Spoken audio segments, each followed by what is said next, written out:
Yeah Andhra తమిళనాడుకి వేరే చట్టం ఏమైనా ఉందా కనుక్కోవాలి సార్. ఉమేష్ యా గారు అడగండి సార్. ఉమేష్ గారు, నౌ యువర్ టర్న్. వెంకటకృష్ణ గారు నమస్కారం. Good evening. ఎందుకంటే చాలా డౌట్స్ వస్తున్నాయి.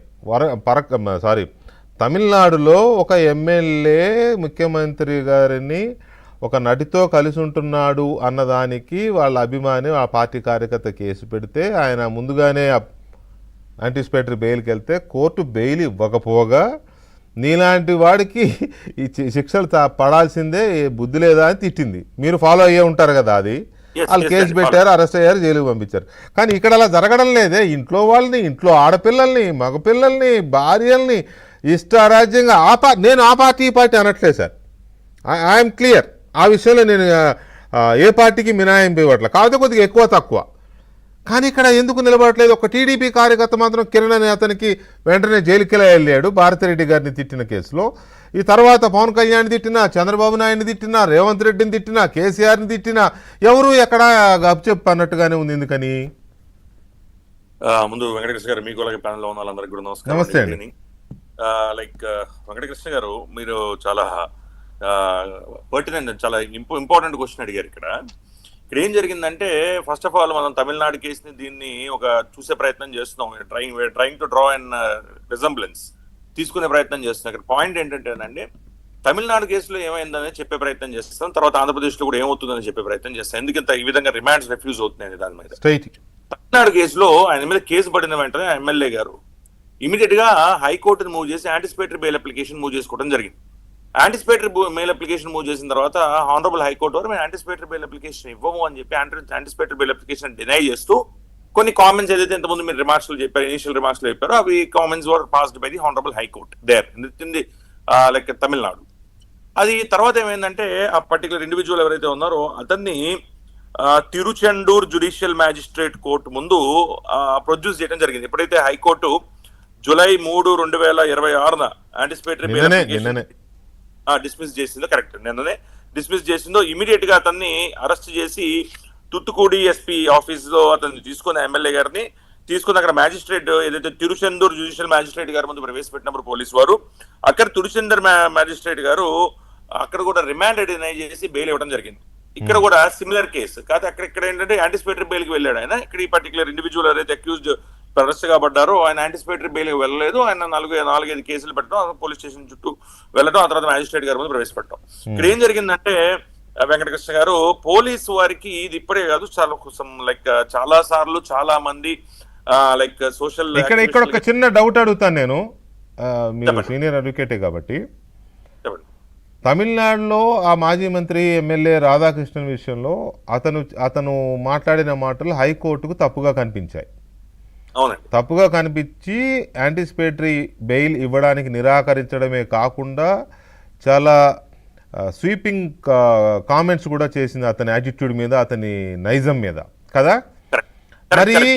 మరి అదే కామెంట్స్ అదే వ్యక్తి చేసిన దూషణ దీని మీద హైకోర్టుకు తప్పుగా అనిపించి మ్యాజిస్ట్రేట్ గారికి కరెక్ట్గా ఎలా అనిపించింది? బెయిల్ ఎలా ఇచ్చారు? కరెక్ట్, నేను చెప్పే ప్రయత్నం చేస్తాను. ఇక్కడ 2 విషయాలు చూడాలండి. బెయిల్ ఒకటి, రిమాండ్ ఒకటి, 2 ఉన్నాయండి.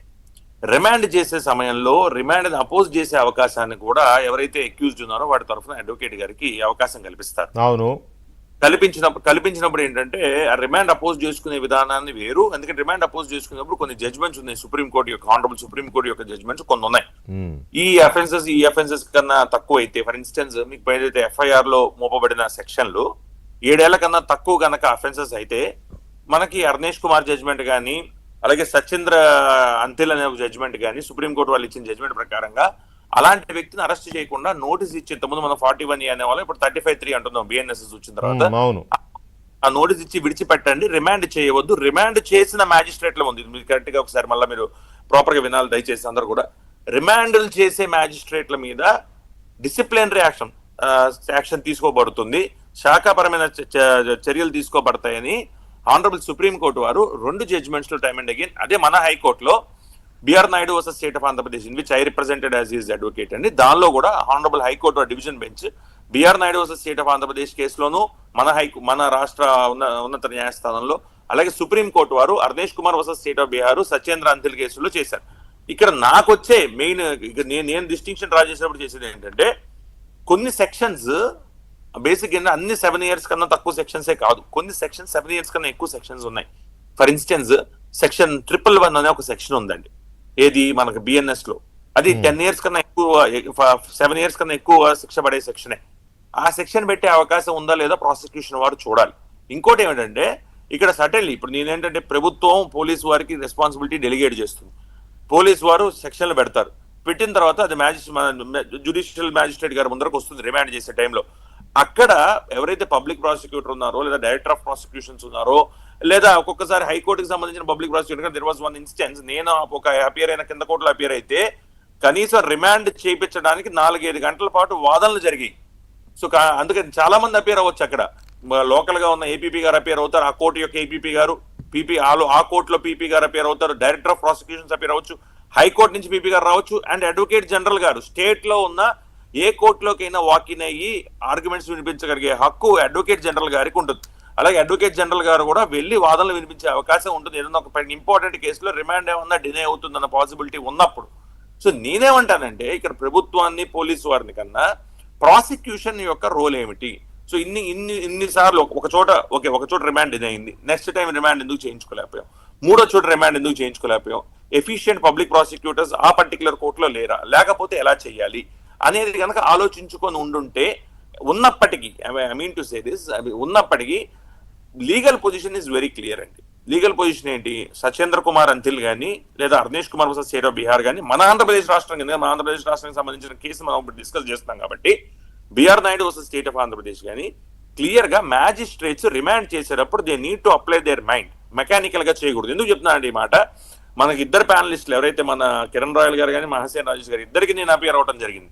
వాళ్ళిద్దరికి అపియర్ అయినప్పుడు కూడా there are instances where I have secured 41 notice. Police arrest చేస్తారు అనుకున్నప్పుడు వాళ్ళని అరెస్ట్ చేయనీయకుండా, ఎస్పెషల్లీ మన ఒక టీవీ ఛానల్ మహాసేన్ రాజేష్ గారి మీద కేసు పెట్టినప్పుడు ఆ తెలంగాణలో దానిలో కూడా నేను ఇదే ఆర్గ్యుమెంట్స్ వినిపించడం జరిగింది. సో ఏమైందంటే లీగల్ పొజిషన్ స్ట్రాంగ్ ఉంది, కానీ అర్నేష్ కుమార్ గారిని సచేంద్ర సింగ్ అంతిల్ గాని అరెస్ట్ చేయడానికి అవకాశమే లేదని ఎక్కడ చెప్పలేదు. There are some exceptions to it.